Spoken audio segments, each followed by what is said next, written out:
Saya ingin mendapat kepastian Pak Ustaz tentang hadis ini, apakah sahih atau tidak. Bunyi hadisnya, man istakhaffa ustadzahu ibtalahu Allah bisalasa, daqa rizquhu wa nasiya ilmahu wa yakhruju minad dunya bighairi iman. Maknanya, siapa yang meringan-ringankan, menghina, ini termasuk istakhaffa maknanya menganggap enteng terhadap gurunya, siapa yang punya anggapan meremehkan, meringan-ringankan, apalagi sampai mencemoh gurunya, Allah Subhanahu wa taala akan timpakan ke atasnya 3 perkara. Pertama, disempitkan rezekinya. Yang kedua, dia akan dilupakan oleh Allah ilmunya, cepat lupa. Ekoran dari tidak hormat guru. Siapa yang tidak hormat guru, suka memperlekeh, memperleceh, apalagi sampai humazah dan lumazah, guru yang mengajarnya selama ini, Allah akan timpa kepadanya 3 perkara. Pertama, sempit rezekinya. Yang kedua, dia akan jadi orang yang lekas lupa. Dan yang ketiga, dia akan mati dalam keadaan yang tidak beriman. Tidak mendapat husnul khatimah. Ada pula yang mengatakan dia tidak dapat mengucap 2 kalimah syahadat. Okey, itu terjemahan. Setelah Ustaz cek, para ulama tidak sepakat mengatakan ini hadis Nabi. Malah ada yang mengatakan dia adalah perkataan Abdullah Al-Mubarak, seorang tabi'in yang hidup tahun 133, meninggal 144. Iaitu lebih tua 17 tahun dari Imam Asy-Syafi'i. Namun demikian, barangkali maknanya ada betulnya juga. Jangan kita memperlekeh atau memperleceh guru-guru kita yang telah berjasa membimbing kita. Kalau beliau ada kesilapan itu biasa. Maafkan. Jangan dihina.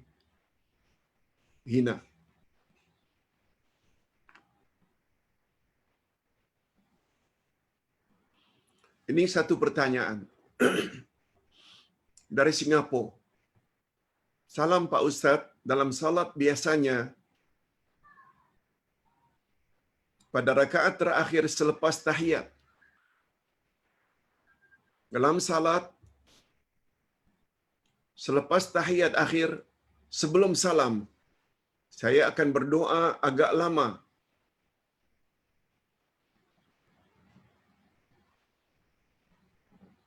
Dalam bahasa Melayu, di dalam hati. Setelah tahiyat akhir, sebelum salam, saya akan berdoa agak lama dalam bahasa Melayu, tapi dalam hati. Kemudian baru saya memberi salam. Adakah boleh saya amalkan seperti ini? Kemudian selepas salam, saya zikir ringkas dan terus bangun dan terus berlalu, pergi walaupun di dalam salat berjamaah. Saya tak ikut serta doa imam beramai-ramai karena saya pernah ada yang mengatakan orang yang terus berlalu. Sebab saya pernah dengar ada orang yang mengatakan bahawa orang yang terus berlalu pergi adalah orang yang sombong. Mohon penjelasan Pak Ustaz. Pertanyaan di sini, pertama, boleh tak berdoa dalam bahasa Melayu setelah tahiyat akhir sebelum salam? Tapi dalam bahasa Melayu. Yang kedua, setelah salam dalam salat berjamaah, saya akan berdoa, berwirid dan berdoa sendiri, tidak ikut imam. Jawabannya, boleh berdoa dalam bahasa Melayu, memperpanjang doa setelah tahiyat akhir, fil alamina innaka hamidum majid. Sebelum salam, Nabi bersabda, is'alu ma syi'tum. Setelah kamu selesai tahiyat akhir, maka mintalah pada Allah apa yang kamu ingin mintakan. Kata para ulama, minta hal-hal keduniaan atau kebahagiaan akhirat, boleh, apa saja. Cuma permintaan jika dilafazkan, mestilah dalam bahasa Arab. Sama ada ayat Quran atau hadis Nabi. Tapi bila dalam hati, tak ada masalah.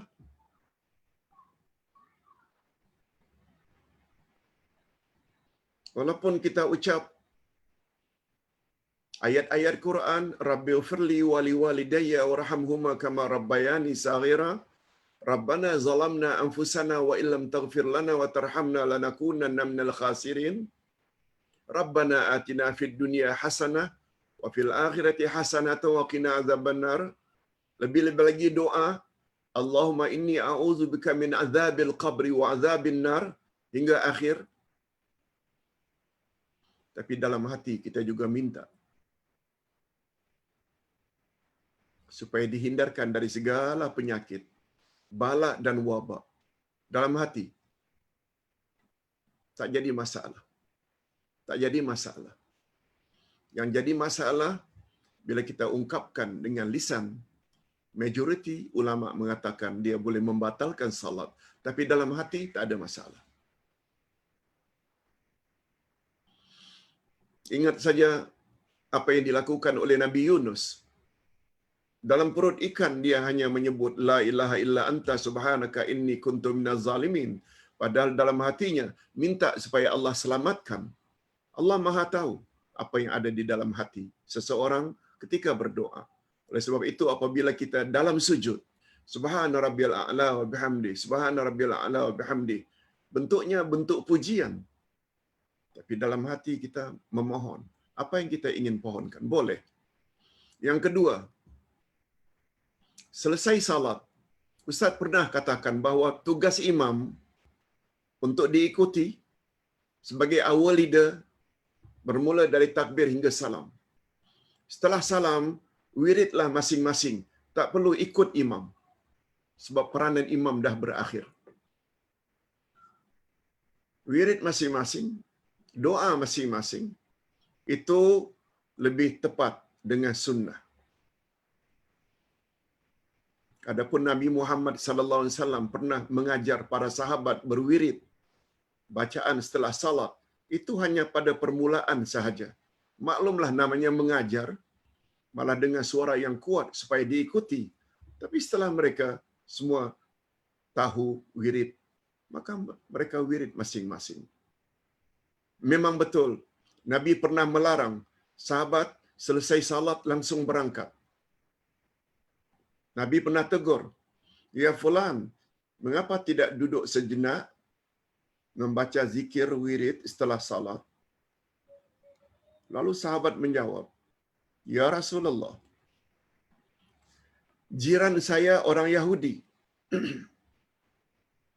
Dia ada pokok buah-buahan yang agak rindang masuk di bahagian rumah saya. Jadi malam-malam buah-buahan itu suka jatuh di halaman rumah saya. Saya perlu segera balik ini sebab saya tidak mahu anak saya bila bangun lalu ambil buah-buahan milik Yahudi jiran saya lalu dia makan. Saya tak mahu.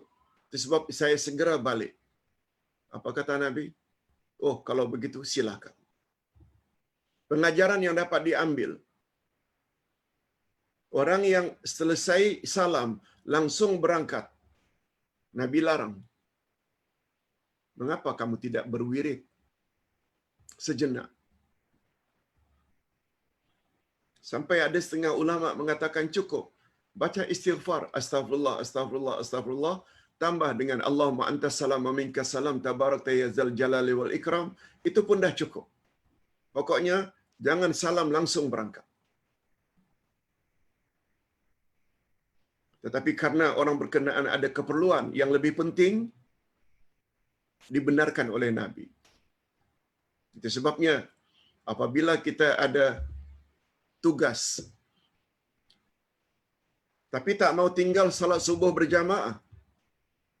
Setelah salat subuh berjamaah, kita nak pergi tempat kerja perlu beberapa jam.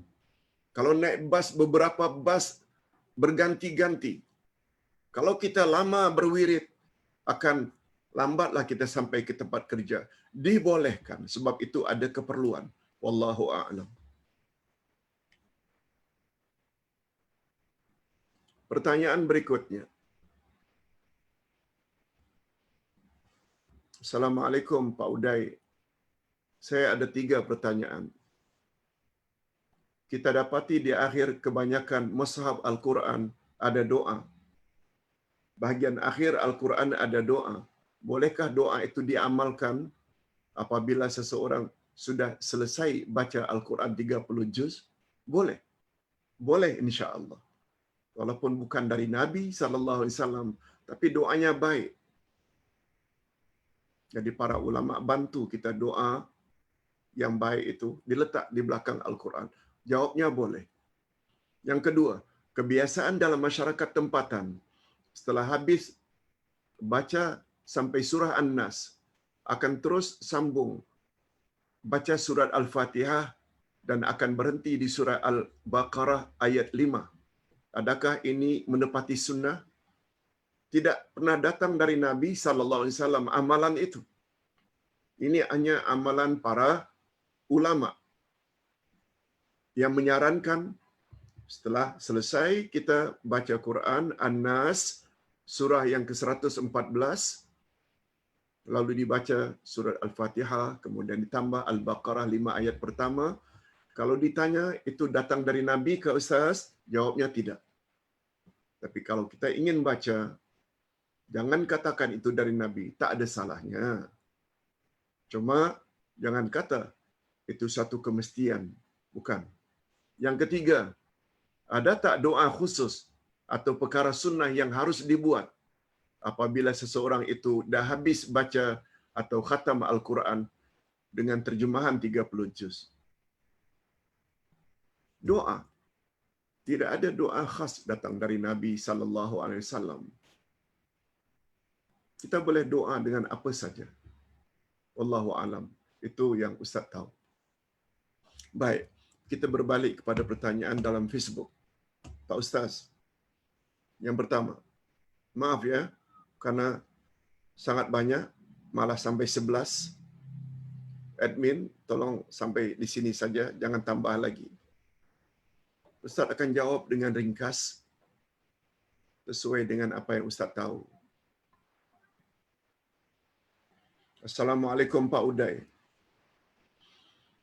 Apa pandangan Pak Ustaz bila kita sudah tahu bid'ah itu sesat? Dulu-dulu kita berzikir beramai-ramai dan kuat-kuat. Tiba-tiba imam tengok kita berzikir lagi dengan dia. Tiba-tiba imam lihat kita tidak lagi berzikir dengan dia setiap hari di masjid. Apa reaksi imam itu, Ustaz? Setiap hari di masjid, apa reaksi imam itu, Ustaz? Hadirin dan hadirat, Ustaz selalu ulang, zikir setelah salat itu adalah ibadat. Karena Nabi telah tetapkan bacaan demikian bilangannya, timingnya habis salat, itu ibadat.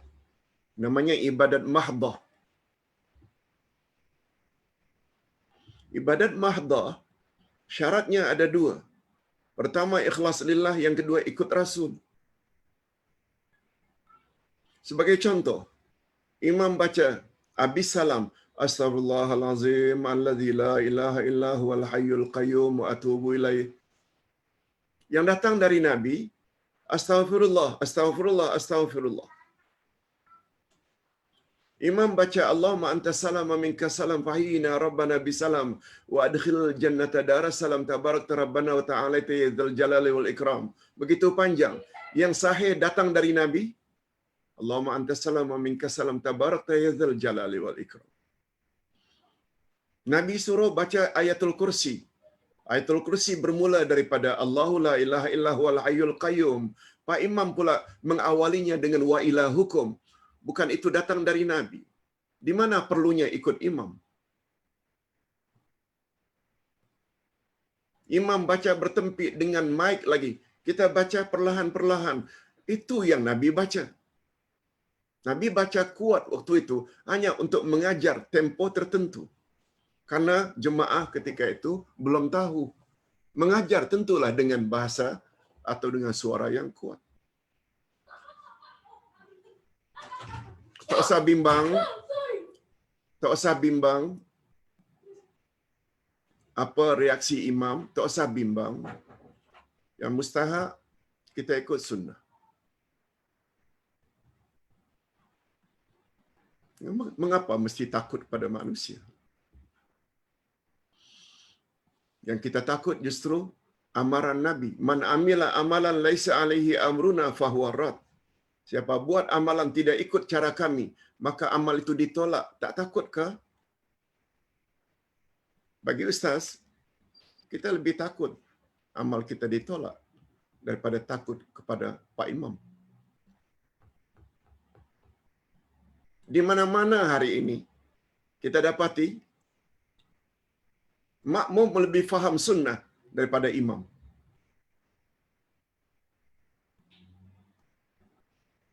Banyak tempat begitu. Jadi yang terlolong-lolong itu imam sendiri saja. Yang kedua, Assalamualaikum Pak Ustaz. Mohon pandangan Ustaz.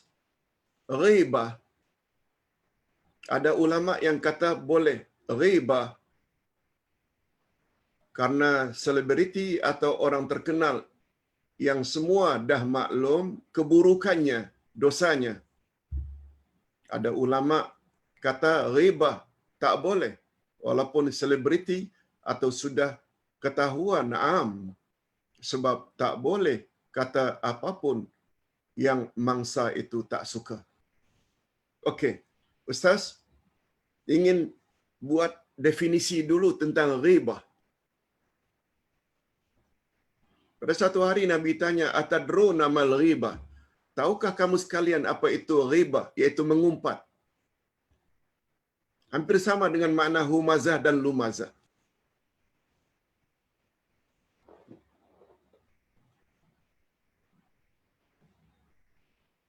Setelah sahabat menjawab, Allah wa rasuluhu a'lam. Lalu Nabi jawab, zikruka akhaka bima yakrah. Ghibah atau mengumpat ialah kamu menceritakan tentang seseorang yang apabila orang yang kau ceritakan itu dengar dia marah.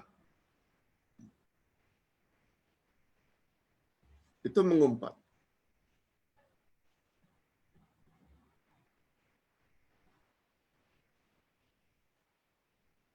Timbul pertanyaan.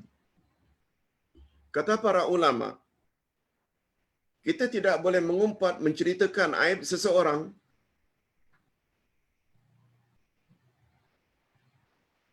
bila keaiban itu dia lakukan sembunyi-sembunyi. Tetapi apabila keaiban, keburukan itu dia lakukan terang-terangan, maka dibolehkan menceritakan aib orang tersebut supaya orang lain ambil pengajaran atau waspada.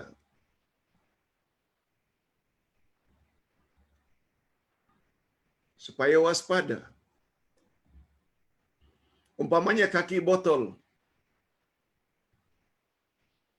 Umpamanya orang-orang yang mengajar tarikat sesat. Ini yang Ustaz katakan beberapa hari yang lalu. Ada 6 tempat yang kita dibolehkan menceritakan aib seseorang. Antara lain, apabila tujuan kita menceritakan keaiban itu supaya selamat orang ramai. Jangan masuk arkam. Jangan masuk syiah. Jangan masuk Islam liberal. Sebab ajaran itu tidak dilakukan secara terang-terangan. Jangan jadi golongan anti hadis. Malah sebut pemimpin anti hadis, pemimpin Arqam, pemimpin Syiah, sebut supaya orang awam boleh berhati-hati mendekati orang tersebut. Ustaz cenderung sebagaimana kata Nabi, kata Bilal. Setahu Ustaz kata-kata Bilal bin Rabah, muadzin Nabi.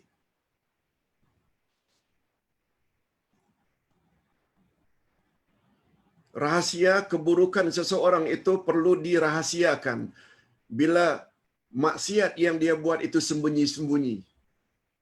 Tetapi apabila maksiat yang dia buat terang-terangan, dedahkan saja. Si fulan itu rasywa. Si fulan itu rasywa.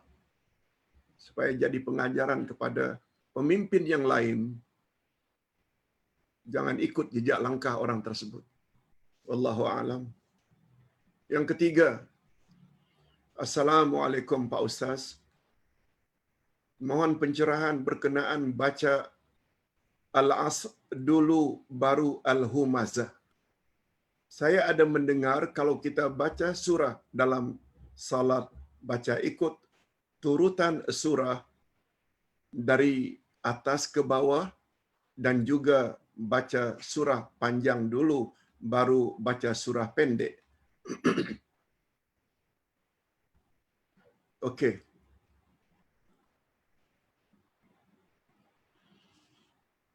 Seolah-olah pertanyaan ini, bukankah Al-Humazah itu 9 ayat, Pak Ustaz? Sedangkan Al-Asr 3 ayat. Tidak ada ketentuan daripada Nabi sallallahu alaihi wasallam. Rakaat kedua hendaklah membaca ayat lebih pendek daripada rakaat pertama. Yang datang dari Nabi dan ini bersesuaian, hendaklah kita baca ikut urutan sebab ada kesinambungan jalan cerita, kronologisnya, bukan panjang pendeknya.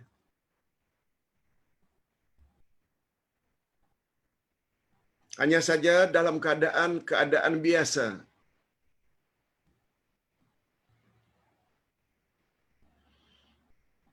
Kita baca tak semestinya setelah surah ini langsung surah ini. Tak.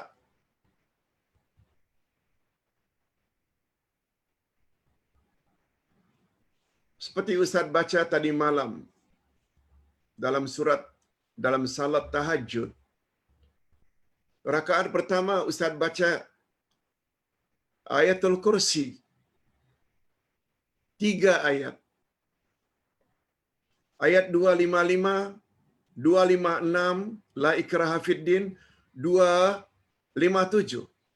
255, 256, 257. 3 ayat. Rakaat kedua, Ustaz baca 3 ayat terakhir dari Al-Baqarah.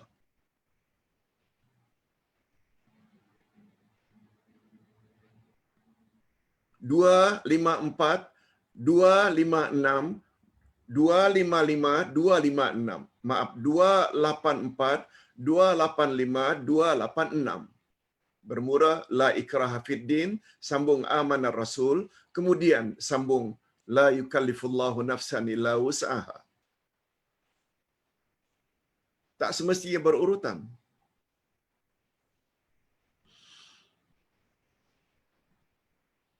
Kadang-kadang Ustaz baca 10 ayat pertama surat Al-Kahfi. Pada rakaat kedua kadang-kadang Ustaz baca surat Al-Ahzab. Jauh Al-Kahfi dengan Al-Ahzab. Pokoknya yang kedua itu mesti setelah yang pertama. Bukan masalah panjang pendek. Cuma sebaiknya Itu sebabnya. Karena lebih dahulu wal asri, walaupun pendek 3 ayat, dia hendaklah didahulukan. Baru rakaat kedua, kalaupun mau baca Al-Humazah yang 9 ayat. Bukan berdasarkan panjangnya, 9 dulu baru 3. No. Itu bukan ukuran. Yang jadi ukuran kesinambungan jalan cerita. Sebab itu ketetapan daripada Allah yang dipanggil dengan tauqifiyah. Ingat ya, susuran Al-Quran, surah demi surah, bukan berdasarkan turunnya ayat, tapi berdasarkan tauqifiyah, iaitu Allah yang mau. Letakkan di situ, letakkan di situ. Nabi tinggal ikut sahaja. Wallahu a'lam. Yang keempat, Ustaz, salat witir itu kena baca qunut. Ketika bila baik untuk dibaca? Adakah selepas rukuk atau sebelum rukuk?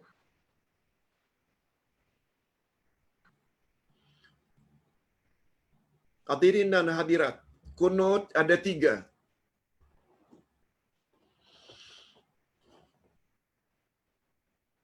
Qunut nazilah, bila umat Islam ditimpa musibah.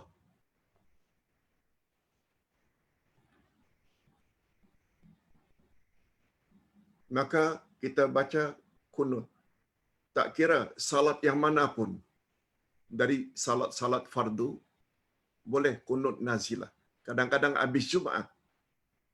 Kadang-kadang pada salat-salat biasa. Yang kedua, qunut witir.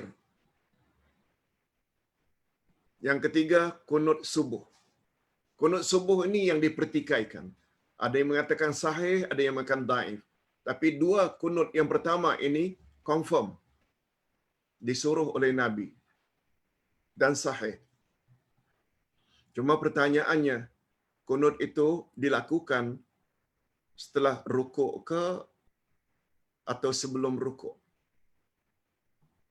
Majoriti ulama berpendapat ia hendaklah dilakukan setelah rukuk, sebelum sujud.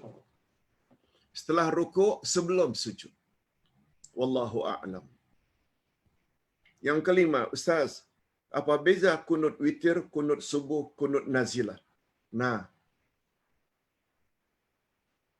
qunut nazilah, kita sebutlah tentang bencana, mohon dilindungi dari bencana. Tidak salah juga diawali dengan Allahumma hdini fiman hadait. Semua qunut itu diawali dengan Allahumma hdini fiman hadait. Kemudian kita tambah. Sebagaimana qunut witir. Coba dengar bacaan Imam Masjidil Haram, Masjid Nabawi. Tetap Allahumma hdina fiman hadait. Kemudian ditambahlah. Tambah. Begitu juga dengan qunut witir.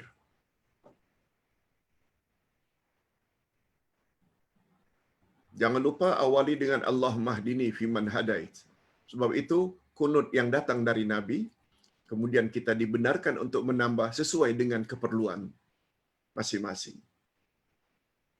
Yang keenam, Ustaz, banyak yang mohon dana, cuma saya agak memilih hendak pastikan pusat tahfiz itu benar-benar mengajar ilmu-ilmu berasaskan Al-Quran dan As-Sunnah.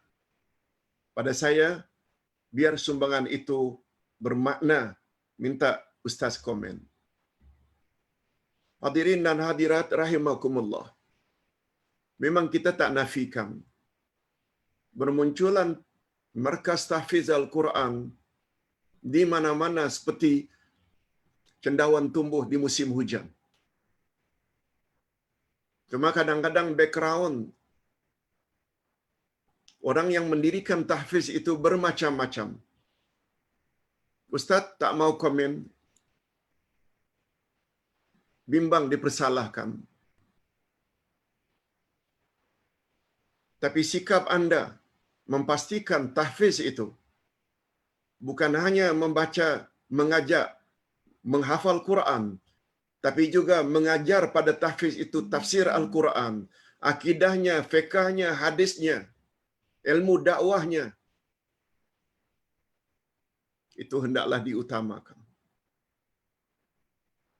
Dan ustaz lakukan ini untuk markas tahfiz Mafaza Center di Batam.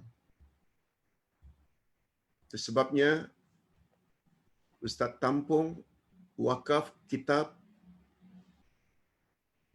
untuk Ustaz kirimkan ke sana untuk beli buku-buku. Yang paling utama, Ustaz sudah kirim ke Indonesia soft copy untuk dicetak buku-buku Ustaz di sana, supaya diajar kepada tahfiz atau para hufaz yang berada di Batam.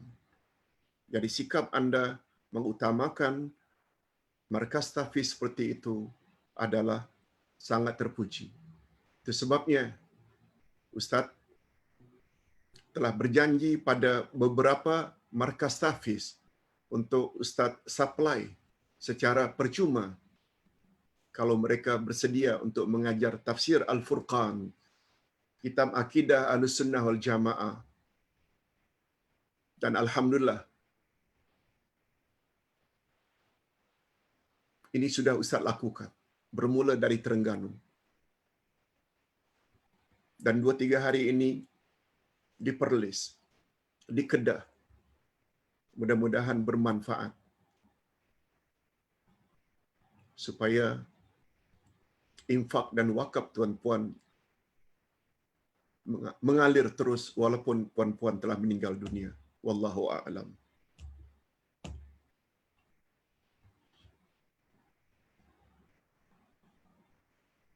Yang ketujuh, Ustaz, apa arti perkataan ini? Berusahalah kamu seolah-olah kamu hidup selama-lamanya. Beramallah kamu seolah-olah kamu mati esok. Ungkapan ini setahu Ustaz bukan dari Nabi sallallahu alaihi wasallam. Itu setahu Ustaz. Tapi maknanya betul. Dalam bahasa Arabnya disebut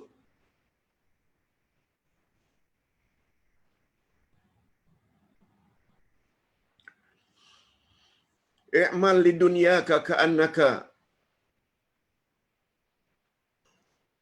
i'mal lidunyaka ka'annaka ta'ishu abada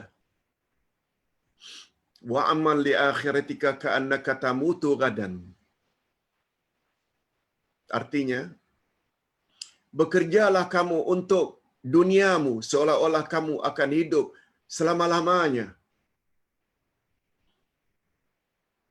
Dan bekerjalah kamu untuk akhiratmu seolah-olah kamu akan mati esok. I'mal lidunyaka ka'annaka ta'ishu abada. Beramallah kamu untuk duniamu seolah-olah kamu akan hidup selama-lamanya. Wa'mal li akhiratika ka'annaka tamutu gadan. Dan beramallah untuk akhiratmu seolah-olah engkau akan mati esok.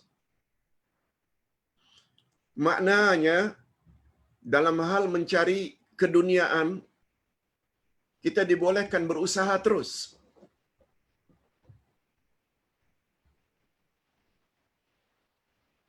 Berusaha terus, seolah-olah kita akan hidup selama-lamanya.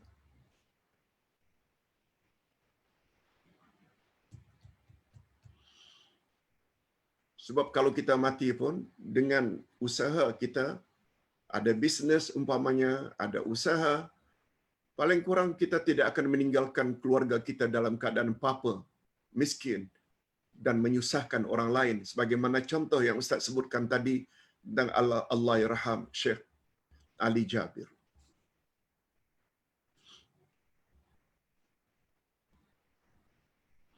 Tetapi dengan makna, beramallah untuk akhiratmu seolah-olah kamu akan mati esok, ia membawa makna ketika beribadat, hendaklah lakukan ibadat itu sesempurna mungkin, seolah-olah setelah kamu mati, setelah kamu beribadat, kamu mati. Ia memberi isyarat, beribadatlah dengan ibadat yang setepat mungkin. Jangan agak-agak. Dan ungkapan ini nih senada dengan wasiat Nabi, pesan Nabi. Apa kata Nabi? Salli salatal muwaddi'. Lakukanlah ibadah salat seolah-olah itulah salat yang terakhir. Muwaddi' maknanya wida'. Salat selamat tinggal. Seolah-olah selesai salat kita mati. Ia memberi isyarat ketika beribadat, hendaklah kita anggap itulah ibadat yang terakhir. Sebab kesan positifnya, bila anggap itu ibadat terakhir, kita akan lakukannya sesempurna mungkin. Wallahu a'lam.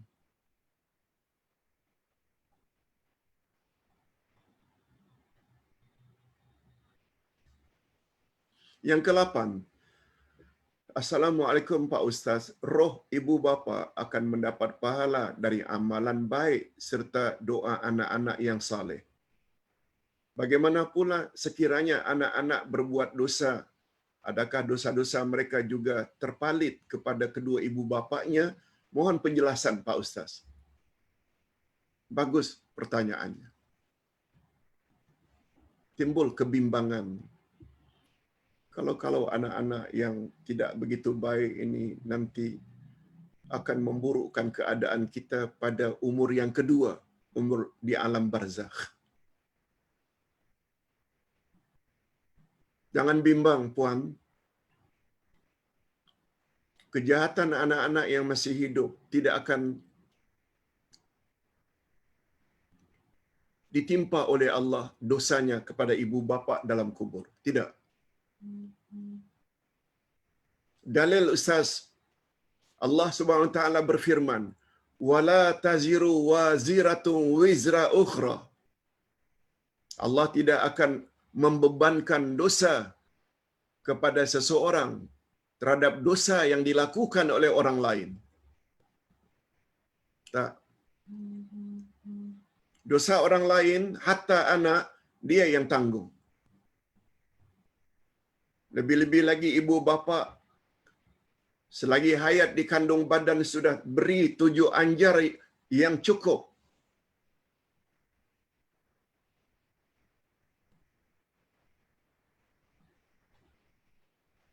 Ingat saja dengan mudah,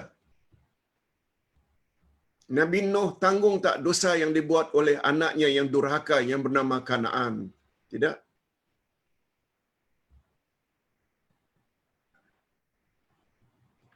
Cuma Nabi Nuh pernah ditegur karena minta selamatkan anaknya.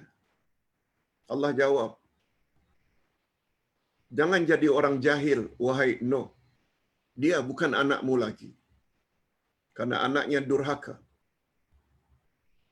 Yang kedua, kata ulama tafsir, khasnya Syekh Nasruddin Albani, ketika menjelaskan hadis sahih riwayat Imam Muslim, bila mati anak cucu Adam semuanya terputus kecuali 3. Sedekah jariah, kita dah jelaskan. Ilmu yang bermanfaat.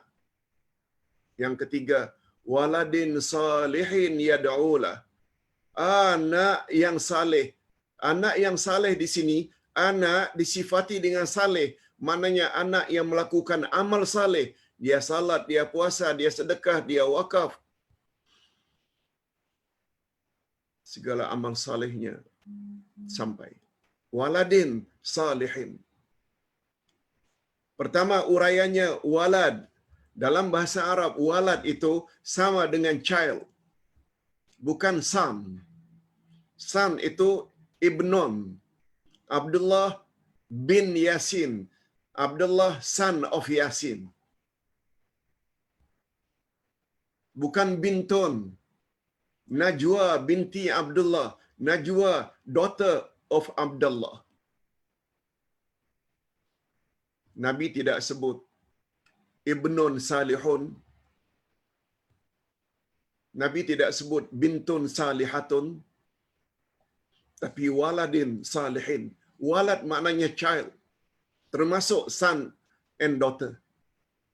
Itu sebabnya kalau ada ustaz-ustazah mendakwa doa anak laki-laki saja yang sampai, mereka tak faham bahasa Arab. Dia punya makna tersendiri. Itu sebabnya ustaz kata Arab lebih dekat kepada cara atau grammar English daripada Melayu. Waladin salihin, anak apabila buat amal saleh, automatically mak bapa akan dapat. Apalagi sampai diikuti dengan yada'ulah, mendoakannya. Jadi dalam hal ini yang paling mustahak, amal saleh anak. Dari yang kedua, walad dalam bahasa Arab, kata ulama hadis, walad ini bukan setakat satu generasi, juga generasi ke bawah, termasuk walad ini cucu, cicit, dan bawah-bawah lagi. Semua amal mereka akan diterima oleh ayah atau nenek moyangnya ke atas. Semuanya akan dapat. Ini pertanyaan yang ke-5.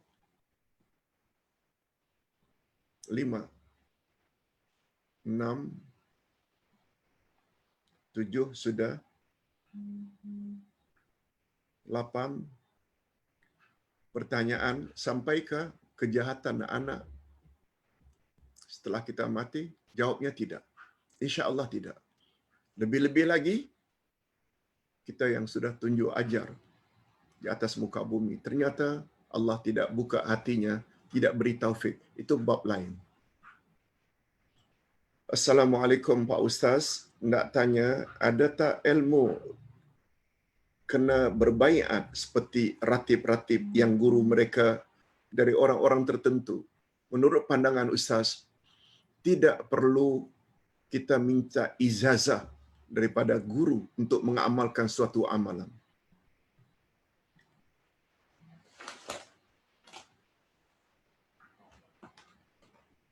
Ustaz buat buku wirid, tak perlu minta ijazah pada ustaz untuk mengamalkannya.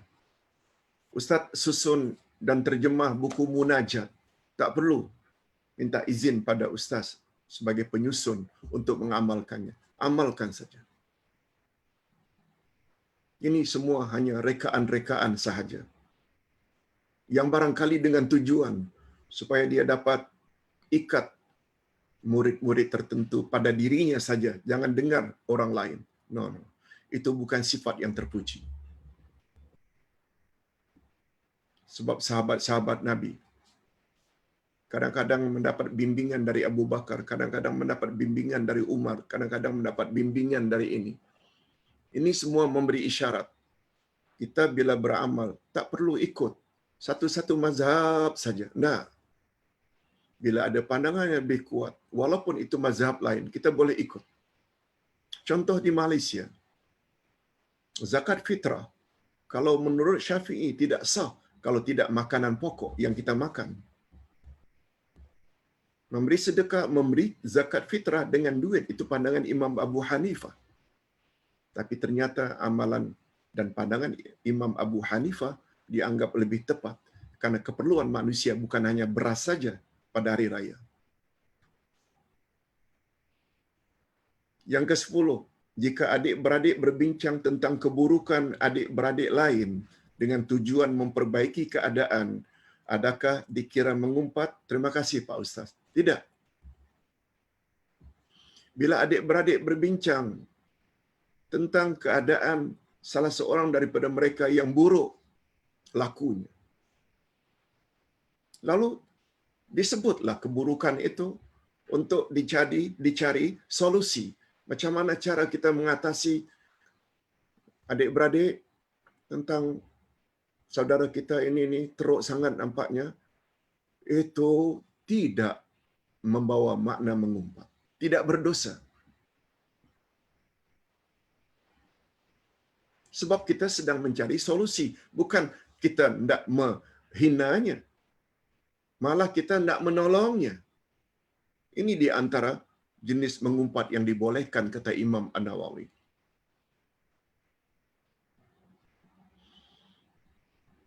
Yang ke-11, second last. Assalamualaikum Pak Ustaz.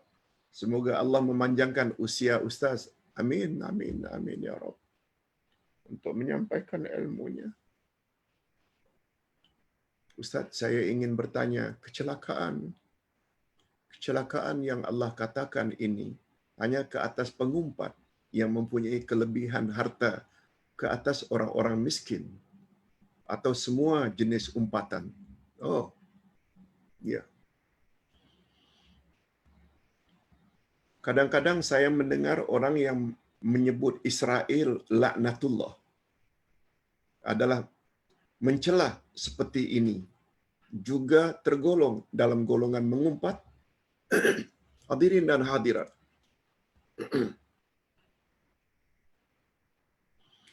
yang mengumpat ini tak semestinya orang yang kaya raya, banyak harta. Berapa banyak orang miskin juga pengumpat.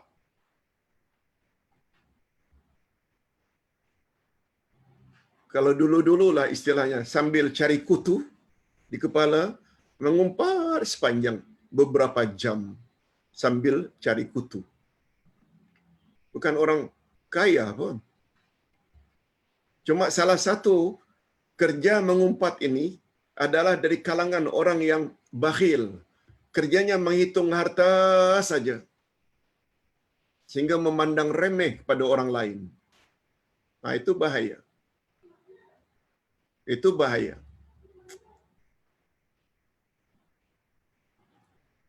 Cuma satu perkara yang perlu diingat. Di antara 6 perkara yang kita boleh mengumpat, menceritakan aib, apabila individu tersebut, individu yang memang tidak elok. Berapa banyak Allah sebut tentang keburukan Namrud? Berapa banyak dalam Quran Allah menyebut tentang keburukan Fir'aun dan Haman? Berapa banyak Allah menyebut dalam Al-Quran keburukan Abu Lahab dan istrinya Ummu Jumail?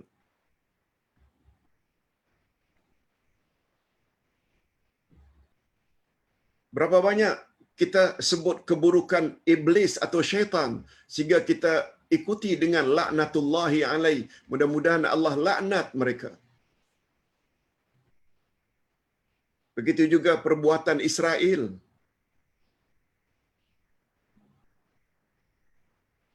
Zionisme yang mengancam kedudukan Islam hari ini, sampai hari ini, dan terus-menerus. Menyebut keburukan yang telah dibuat secara terang-terangan. Prinsipnya tidak mengapa untuk jadi pengajaran bagi yang lain. Wallahu a'lam. Dan yang terakhir, pandangan Ustaz. Assalamualaikum Pak Ustaz. Doa lindungkan daku dari azab api neraka, azab kubur, fitnah dajjal, fitnah dalam kehidupan dan fitnah dalam kematian. Apa maksud fitnah dalam kematian? Nabi Muhammad sallallahu alaihi wasallam sangat galakkan membaca doa ini, minta dilindungi dari 4 perkara setelah tahiyat akhir sebelum salam. Allahumma inni a'udzubika min azabil qabri wa azabin nar. Dah 2 dah. Ya Allah, aku mohon dilindungi daripada azab kubur dan azab api neraka. Wa a'udzubika min fitnatil mahya wal mamat. Aku mohon dilindungi dari fitnah hidup dan fitnah mati. Fitnah maknanya ujian. Di dunia kita dapat ujian. Bermacam-macam ujian seperti penyakit, balak dan sebagainya. Dan fitnah mati pula maknanya bencana yang akan ditimpa ke atas seseorang. Itu fitnah. Fitnah mati. Malah sebelum mati lagi.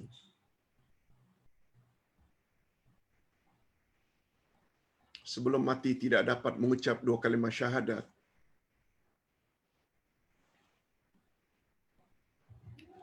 Sebelum mati tidak dapat husnul khatimah. Setelah mati akan masuk dalam api neraka. Setelah mati kita tidak dapat meniti siratal mustaqim. Bagi Ustaz, itu semua adalah termasuk fitnah akhirat atau fitnah setelah mati.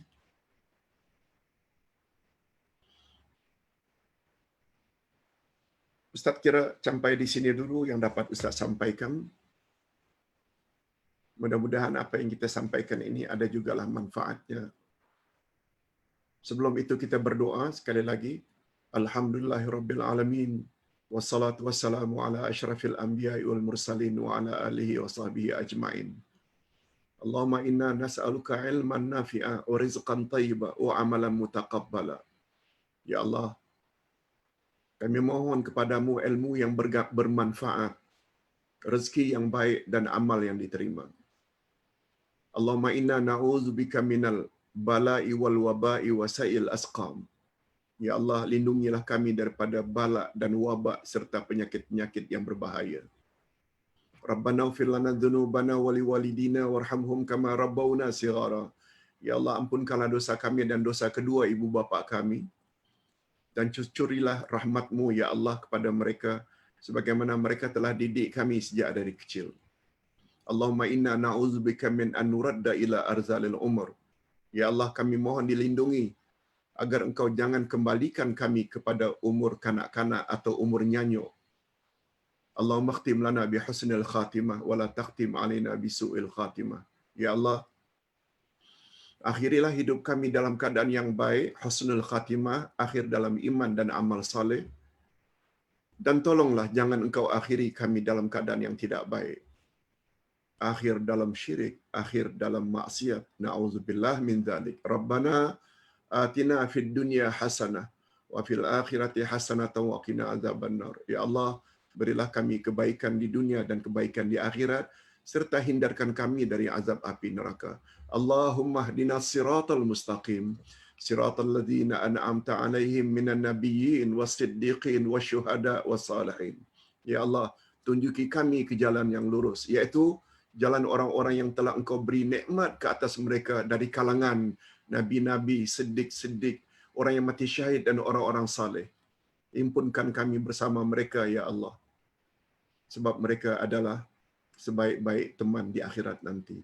Wa sallallahu ala nabiyyina Muhammad wa ala alihi wa sahbihi ajma'in. Walhamdulillahirabbil alamin.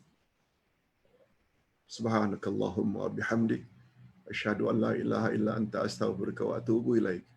Assalamualaikum warahmatullahi wabarakatuh.